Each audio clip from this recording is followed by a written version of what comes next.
De toute façon, c'est Éric Zemmour pour 2027 et ce serait Sarah Knafo pour 2032. Si Paris bascule dans les mains de la droite et de l'extrême droite, ça va être un rouleau compresseur. Beaucoup d'électrices et électeurs ne comprennent tout simplement plus rien à ce qui se passe dans le pays.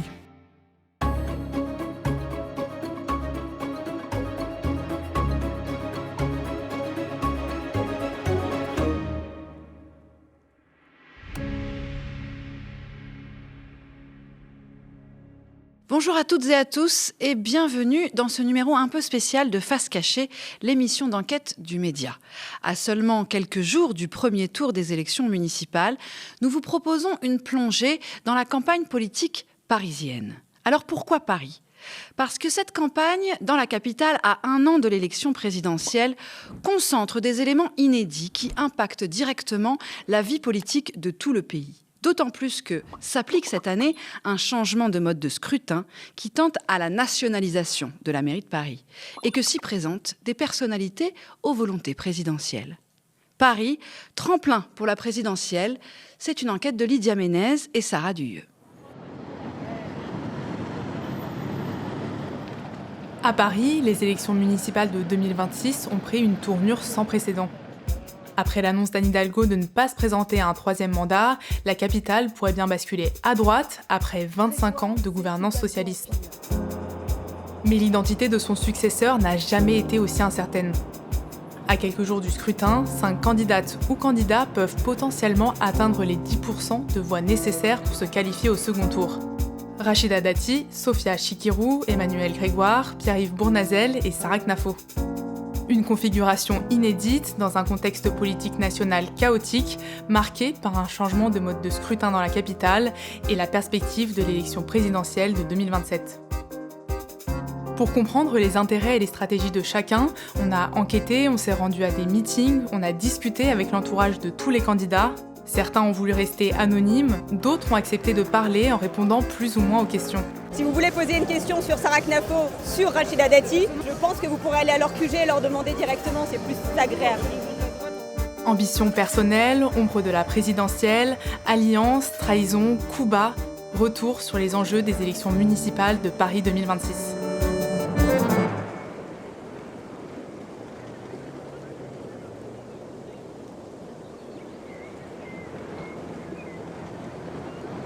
Avant d'aller plus loin, commençons par une rapide présentation des 6 principaux candidats. D'abord, la plus médiatique. Rachida Dati, tête de liste des Républicains, ancienne ministre de la Culture, c'est l'éternelle opposante d'Anne Hidalgo et d'ailleurs elle est connue pour ses clashs au Conseil de Paris. Ces 12 derniers mois, votre taux de présence en séance dépasse à peine les 20%. Cette présence est aussi anecdotique que votre score à l'élection présidentielle d'1,7%. Oui, ça fait mal, 1,7%. Face à elle, Pierre-Yves Bournazel, investi par Horizon, le parti d'Édouard Philippe. Il est soutenu par Gabriel Attal et le parti présidentiel Renaissance. Bref, c'est le candidat de la Macronie. Il est élu depuis 2008 au Conseil de Paris et c'est aussi l'ancien porte-parole de Rachida Dati lorsqu'elle était au ministère de la Justice entre 2008 et 2009.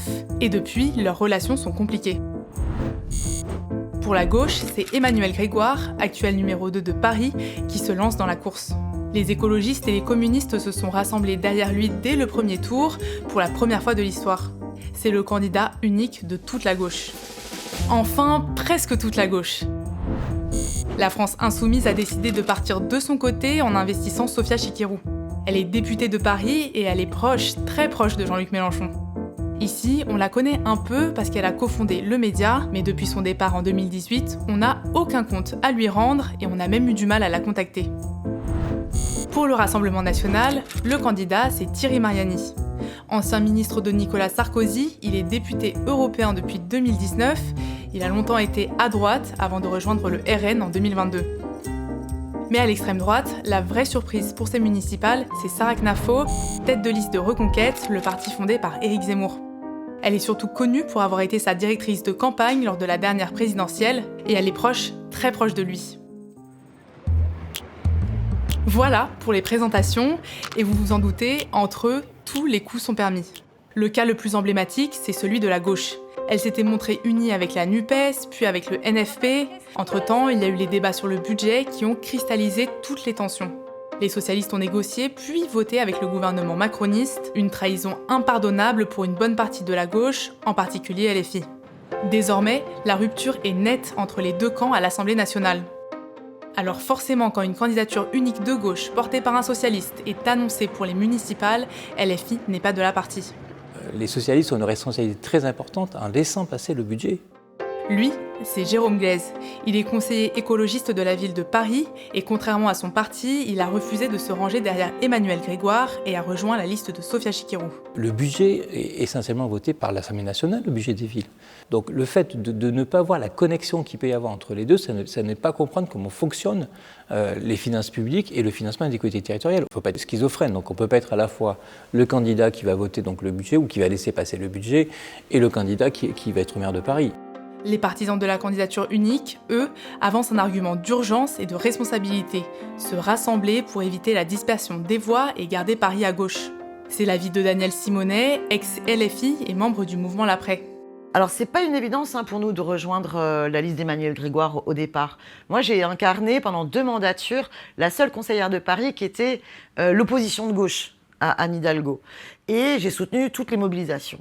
Le déclencheur, c'est l'enjeu de l'unité pour battre la droite et l'extrême droite. Alors, à nous d'essayer de faire en sorte qu'il y ait le maximum de municipalités qui restent à gauche, dans lesquelles il y a l'unité la plus large possible.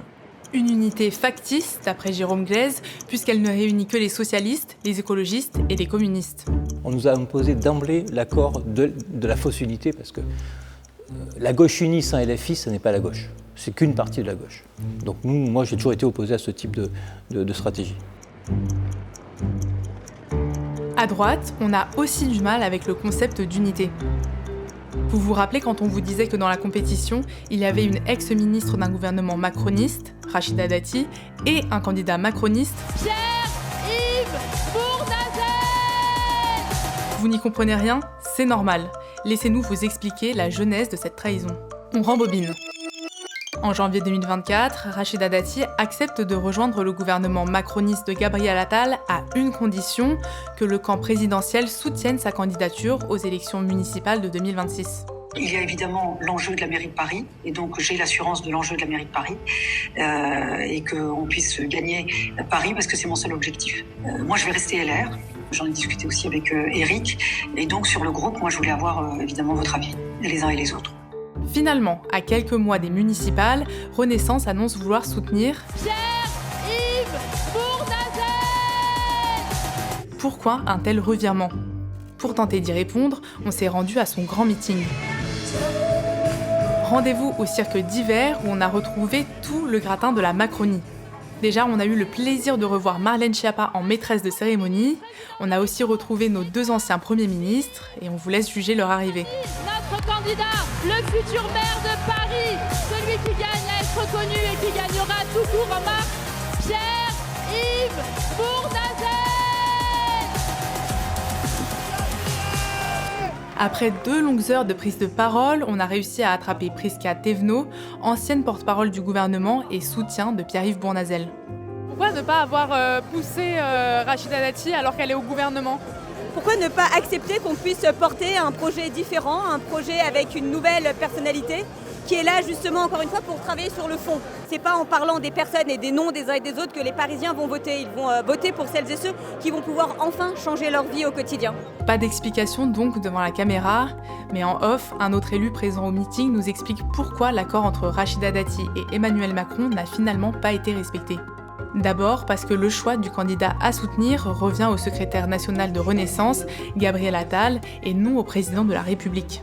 Et ensuite, parce que la base militante était très hostile à Rachida Dati en raison de son positionnement politique jugé trop à droite. Donc, si on résume, non seulement Rachida Dati n'a pas eu le soutien du camp présidentiel qu'elle espérait, mais en plus, son appartenance à un gouvernement macroniste pourrait même lui porter préjudice au sein de sa propre famille politique. C'est ce que nous a confié une tête de liste LR proche de la candidate. La réalité, c'est que ça m'a interpellée. Il ne faut pas se le cacher. Les personnes attachées à la notion de parti pourraient être attirées par une candidature plus identifiée, notamment à l'extrême droite, même sans avoir lu le programme. En parlant de l'extrême droite, vous pensiez que chez eux, on était plus unis ? Erreur. Bon, déjà, Paris, c'est pas trop leur truc. Historiquement, ils réalisent des scores très faibles dans la capitale. Aux dernières municipales, le parti de Marine Le Pen n'a même pas pris la peine de se présenter et a apporté son soutien à un candidat d'hiver droite. Cette année, changement d'ambiance. On a non pas un, mais 2 candidats d'extrême droite. Sarah Knafo pour Reconquête, le parti d'Éric Zemmour, et Thierry Mariani pour le Rassemblement national. Et dans son entourage, on n'apprécie pas trop cette concurrence. Sarah Knafo, elle puise dans notre réserve de voix et dans celle de Dati. Elle vient diviser et le camp national et la droite parisienne. Elle se présente comme désireuse de l'union des droites, mais Reconquête travaille toujours à la division, avec un positionnement extrêmement agressif. Alors, pourquoi ces deux-là dépensent-ils de l'énergie dans cette bataille qu'ils savent quasiment perdue d'avance ? Parce qu'ils savent que devenir maire de Paris leur permettra de se positionner au niveau national.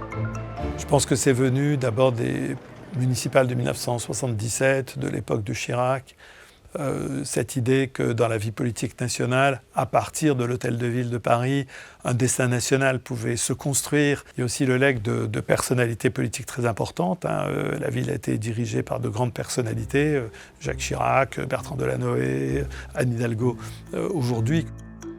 Et c'est toute la stratégie de Reconquête. Le parti concentre toute sa campagne et son budget sur la ville de Paris et la figure de Sarah Knafo, par ailleurs compagne d'Éric Zemmour. Nous avons pu joindre une tête de liste du parti qui nous a expliqué leurs intentions. Si on s'intéresse autant au municipal à Paris, c'est pour propulser Sarah Knafo comme visage politique stable. Même si elle perd, ce qui compte, c'est que ça lui apporte une énorme visibilité. C'est une jolie femme, elle fait parler d'elle, elle séduit à droite. Du coup, maintenant, quand on voit Reconquête, on ne voit plus que Éric Zemmour. De toute façon, c'est Éric Zemmour pour 2027 et ce serait Sarah Knafo pour 2032. Contactée, Sarah Knafo nous a répondu par mail. Elle dit s'étonner fortement que son entourage ait pu tenir ses propos. Elle estime, je cite, qu'elle n'avait pas besoin de cette campagne pour passer à la télé et que Paris n'est pas une étape vers d'autres ambitions. À gauche, c'est la même chose. Il y a certes des crispations autour du vote du budget, mais aussi la question de la présidentielle. Selon Rémi Lefebvre, politologue spécialiste de la gauche française, LFI a 2 objectifs avec ses municipales. 1. Réussir à enfin s'ancrer localement et 2. Construire un rapport de force avec les partenaires de gauche. C'est donc pour cela que le mouvement présenterait ses candidats face aux socialistes. Un avis partagé par Daniel Simonet. Je pense franchement que la stratégie de la France Insoumise, qui n'est pas que dans Paris, mais dans plein de villes de France, de la jouer, quoi qu'il arrive, liste autonome, procède beaucoup plus d'un positionnement pour la présidentielle. En fait, comme Jean-Luc Mélenchon veut être le candidat à la présidentielle sans avoir à faire une démarche d'unité de la gauche, parce qu'il sait que les autres composantes de la gauche ne voudraient pas forcément que ce soit lui le candidat qui incarne le rassemblement, vu à quel point il a pu être clivant, eh bien, il préfère qu'au niveau des municipales, qui est la dernière élection avant les présidentielles, il n'y ait pas cette culture unitaire qui se développe. Et donc, pour avoir des troupes derrière lui sur une présidentielle identitaire, il faut faire une municipale identitaire. Et choisir comme candidate Sophia Chikirou n'est pas anodin dans cette stratégie. Selon Rémi Lefebvre, elle est la figure idéale pour s'opposer aux socialistes à Paris. Ils ont choisi la personnalité la plus urticante pour le PS. Elle est très agressive, elle incarne l'autoritarisme de LFI. C'est presque une provocation de la présenter. Elle est capable de dire « On est capable de faire perdre le PS à Paris. Il faut quand même avoir du cran pour oser dire ça. » Daniel Simonet dépeint un portrait similaire, elle qui a eu un conflit politique avec la candidate. Tout commence lors des législatives de 2024. À l'époque, Daniel Simonet est député LFI de la 15e circonscription de Paris. Mais pour ce scrutin, Sophia Chikirou souhaite se présenter à sa place. Daniel Simonet refuse de se retirer. Le mouvement décide alors d'implanter Sophia Chikirou dans la circonscription voisine contre l'avis des militants. Jean-Luc Mélenchon l'accuse d'alimenter une fronde anti-Chikirou. Elle est finalement exclue du parti. Je pense qu'elle a joué un rôle extrêmement important dans ma purge de la France Insoumise. Je pense que par ailleurs, pour connaître cette femme depuis au moins le début des années 2000, donc ça fait plus de 20 ans, elle a par ailleurs un rapport humain qui est extrêmement compliqué. Pourquoi, selon vous, une telle complaisance à l'égard de Sophia Chikirou au sein de la France Insoumise ? Bah écoutez, c'est évident, c'est la compagne proche de Jean-Luc. Donc je suis pas pour rendre public la vie privée, mais tout le monde le sait, point. À droite, Rachida Dati souhaite se démarquer. Dans son entourage proche, on la décrit comme quelqu'un qui se bagarre pour tout. Si vous venez sur son terrain, vous la trouverez. Elle est réputée pour son franc-parler, son autorité et son sens aigu de la stratégie. Quitte, parfois, à malmener ses propres alliés politiques si ça peut servir ses intérêts. Pierre-Yves Bournazel en aurait fait les frais. Depuis qu'il a travaillé avec elle au ministère de la Justice, il décrit des rapports humains très compliqués. D'après lui, s'il a perdu les élections législatives à Paris face au candidat LFI en 2022, c'est en partie à cause de Rachida Dati. Madame Dati, son candidat et leurs équipes n'ont pas hésité à faire campagne contre moi et pour Aymeric Caron dans ma circonscription. Plusieurs habitants de cette circonscription qui avaient voté pour le candidat de Madame Dati, investi par LR, m'ont confié avoir été choqués par un fait. Les équipes de Rachida Dati les avaient appelés en leur demandant de voter pour Caron. Et cette année, un autre paramètre renforce la guerre des personnalités. À Paris, comme à Lyon et à Marseille, les deux autres plus grandes villes de France, les règles du scrutin ont changé. Jusqu'à présent, les électeurs parisiens votaient une seule fois pour leur conseiller d'arrondissement. Certains d'entre eux siégeaient au Conseil de Paris, et c'est ce Conseil de Paris qui élisait ensuite le maire de la ville.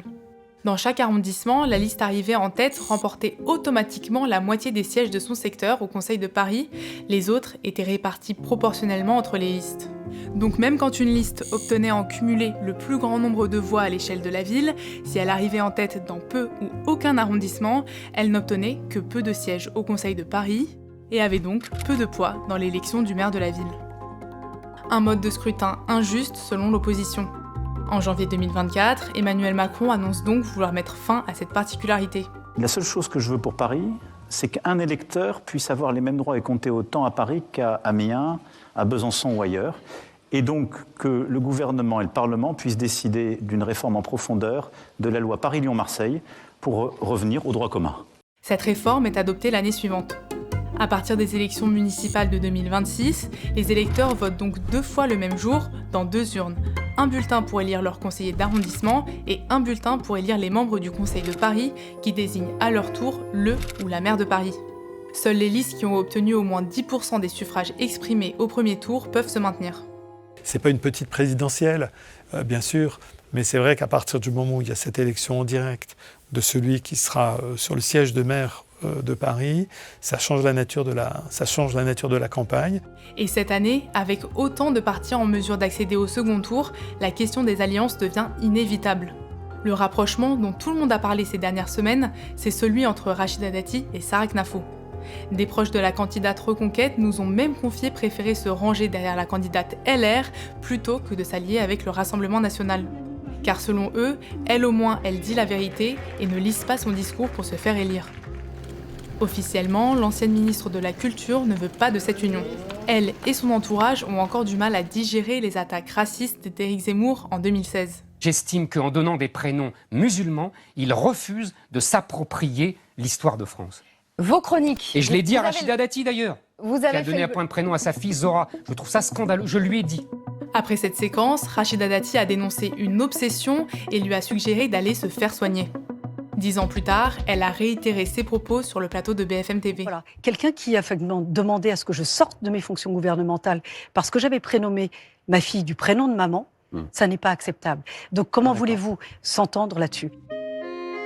Autre rumeur, celle d'une alliance entre Emmanuel Grégoire et Pierre-Yves Bournazel. L'entourage du candidat macroniste dément catégoriquement et accuse le camp Dati d'être à l'origine de cette désinformation. Interrogé à ce sujet par nos collègues du média, Emmanuel Grégoire rejette lui aussi toute alliance. Pour le second tour, s'il faut faire front contre Rachida Dati, contre cette menace dont vous parlez, vous faites front avec Bournazel, macroniste, ou avec Chikirou et les filles ? Ni l'un. Moi, je l'ai dit clairement, et je peux le redire ça, ni l'un ni l'autre. Pourtant, cette alliance est aussi pressentie par d'autres élus que nous avons contactés, notamment chez les Verts. À gauche, si un accord de premier tour semble illusoire, les choses pourraient évoluer au second tour. Moi, je suis de la culture du front antifasciste. Et ça veut dire qu'on doit tous être unis. Et pour autant, malgré tous ces désaccords que j'ai avec la France Insoumise, moi, je défends l'unité au deuxième tour sans exclusive. Et à ces tractations politiques s'ajoute un dernier élément qui pourrait peser sur la campagne. C'est rare qu'on ait 2 grosses candidatures dans une élection qui ont à voir avec la justice dans les semaines qui précèdent ou dans les semaines qui suivent. Les 2 grosses candidatures en question, ce sont celles de Rachida Dati et Sofia Chikirou. La première est poursuivie pour corruption et trafic d'influence aux côtés de Carlos Ghosn, l'ancien patron de Renault-Nissan.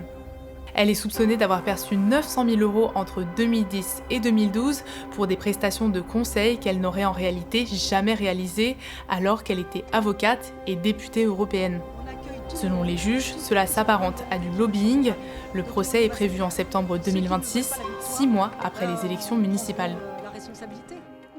Pour la deuxième, quand on vous disait que Sofia Chikirou avait cofondé le média, on ne vous a pas raconté comment ça s'était fini. Les faits remontent à l'été 2018. À l'époque, elle vient de quitter la direction de notre chaîne télé et réclame le paiement d'une facture de 70 000 €. Cette somme correspondrait à des prestations qu'elle aurait réalisées avec sa société de communication. La nouvelle direction juge cette demande infondée et refuse. Mais elle tente tout de même d'obtenir un virement en insistant auprès de la banque alors qu'elle n'est plus représentante légale de notre société de production. Même si on a mutuellement retiré nos plaintes après un accord en juin 2021, ça n'arrête pas la procédure pénale. Sofia Chikirou sera jugée en mai 2026 pour escroquerie, 2 mois après les municipales. Leurs camps respectifs peuvent considérer que c'est un traquenard judiciaire qui les attend, donc ça peut surmobiliser leur camp. Et puis ça peut jouer dans le sens inverse, des lecteurs qui disent oui d'accord, le projet est bon, mais qu'est-ce qui se passe si le porteur du projet est condamné en justice, voire prend une peine d'inéligibilité avec exécution provisoire, ce qui arrive à Marine Le Pen sur l'autre dossier. Ce qu'on sait globalement, c'est que pour un candidat, avoir maille à partir avec la justice, être convoqué par un tribunal, n'est sans doute pas le meilleur des arguments de campagne. Les 2 candidates nient les faits qui leur sont reprochés. Rachida Dati conteste tout lobbying et d'après Sofia Chikirou, il s'agit simplement d'un différend commercial. Elle dénonce un procès politique. Contactées, les 2 candidates n'ont pas donné suite à nos sollicitations. Voilà pour ce petit tour d'horizon des municipales à Paris. La capitale reste un symbole fort et un tremplin politique évident. Mais pour mesurer vraiment la capacité des partis à préparer la suite, il faudra aussi regarder ce qui se joue ailleurs, sur l'ensemble du territoire. Et c'est pour ça que, contrairement à Reconquête, le Rassemblement national semble avoir délaissé la capitale pour se concentrer sur les zones dans lesquelles il peut gagner. Pour LR et le PS, ces municipales servent aussi de test.